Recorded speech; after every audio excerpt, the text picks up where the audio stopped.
নমস্কার, আপনারা সবাই কেমন আছেন? আশা করি আপনারা সবাই খুব ভালো আছেন আর হাসি মুখে আছেন। আমরাও আছি খুব বেশ। সকালে দেখতে পেয়েছো বাঙালি মুড়ি চা নিয়ে বসে পড়েছি। তার সঙ্গে দেখেছো আমার মায়ের 3টে ফোন, মানে 2টো ফোন, তার মধ্যে আরেকটা মানে কনফারেন্স।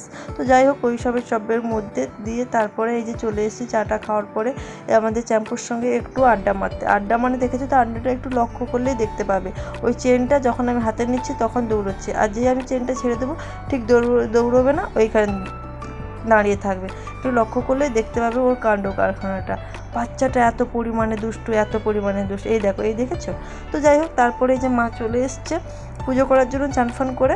তো তারপর আমি একটু ভিডিওটা একটু আমাদের গোপালের দর্শনটা করিয়ে দিলাম। তারপর বাবা বাজার থেকে মাংস নিয়ে এসেছিলো, তো আমি ধুচ্ছিলাম। তারপর একটু শেয়ার করলাম, ওই মাংসটা থাকবে, একটু পকোড়া হবে তার জন্য। আর এরা মাংসটা ধুয়ে এই যে রেডি করব, মানে একটু মাখিয়ে টাখিয়ে যা ওই যে যেরকমভাবে রেডি করে সেরকমভাবে। আমি মাংসে, আর সবাই জানের মাংসের রেসিপি কী আর বলবো। তো এই যে সব কাটাকুটি সব মাসি রেখে দিয়ে গেছিলো, আমি শুধু রান্নাটা করছি। তো আর দুই বোন একসঙ্গে থাকলে অনেক কথা হয়। তারপর যদিও বা বিয়ের পরে দুই বোনের দেখা হয়, তারপরে কথা হয়। কিন্তু না, বোনের বিয়ে হয়নি, শুধু দিদির বিয়ে হয়েছে, বোন এখনও পড়াশোনা করছে। তো যাই হোক, মাটির উনুনে রান্না করা টেস্টই আলাদা, সত্যি কথা।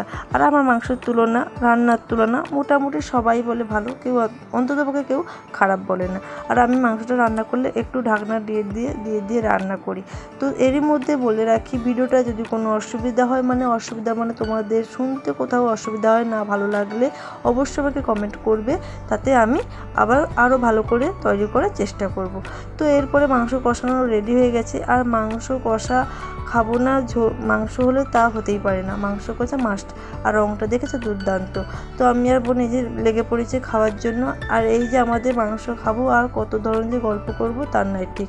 এরপরে রেডি হয়ে গেছি। তো বরমশাই চলে এসছে, যে খেতে বসে গেছি। বোন একটু তাড়াতাড়ি খেয়ে নে, বরের জন্য আর একটু দেরি হলো। তো খাওয়া দাওয়ার পরে একটু বিশ্রামের পরে 3জন মিলে বেরিয়ে পড়েছি একটু ঘুরু করার জন্য। চ্যাম্পুও বেরিয়েছি, চ্যাম্পুকে বললাম টাটা, তোমার এখন যাওয়ার দরকার নেই। তো এইভাবে আমরা 3জন বেরোচ্ছি। বরকে বলেছে একটু হাই করো, টাটা করো। ও এই যে হাই করছে, কত ন্যাকড়া এই সেই করবে। তো যাই হোক, তোমার রাস্তাটা দেখলেই বুঝতে পারবে যেখানে আমরা যাই। তো মানে ভিডিওতে আগে আছে, যেখানে আমরা যাই রাস্তাটা হলো অসম্ভব সুন্দর। আর 3জন মিলে ইয়ার্কি যা করেছি তোমাদের যদি একটু শোনাতে পারতাম। তারপরে এই যে একটু পরে আমরা খাবো কি স্প্রাইট। আর ওইখানে বরকে দেখেছো কেমন, ওর ফোন নিয়ে ব্যস্ত, একটু কাজের ফোন বা আসছিল। তো যাই হোক, এরপরে আমরা একটা ভেজ কাটলেট নিয়ে নেবো। তো এখান থেকে একটু ভেজ কাটলেট খেয়ে নেবো। তারপর আমি এখানেই ভিডিওটা শেষ করছি। আবার দেখা হচ্ছে কোনো ব্লগে। ততক্ষণে যেন তোমরা ভালো থাকবে আর হাসি মুখে থাকবে।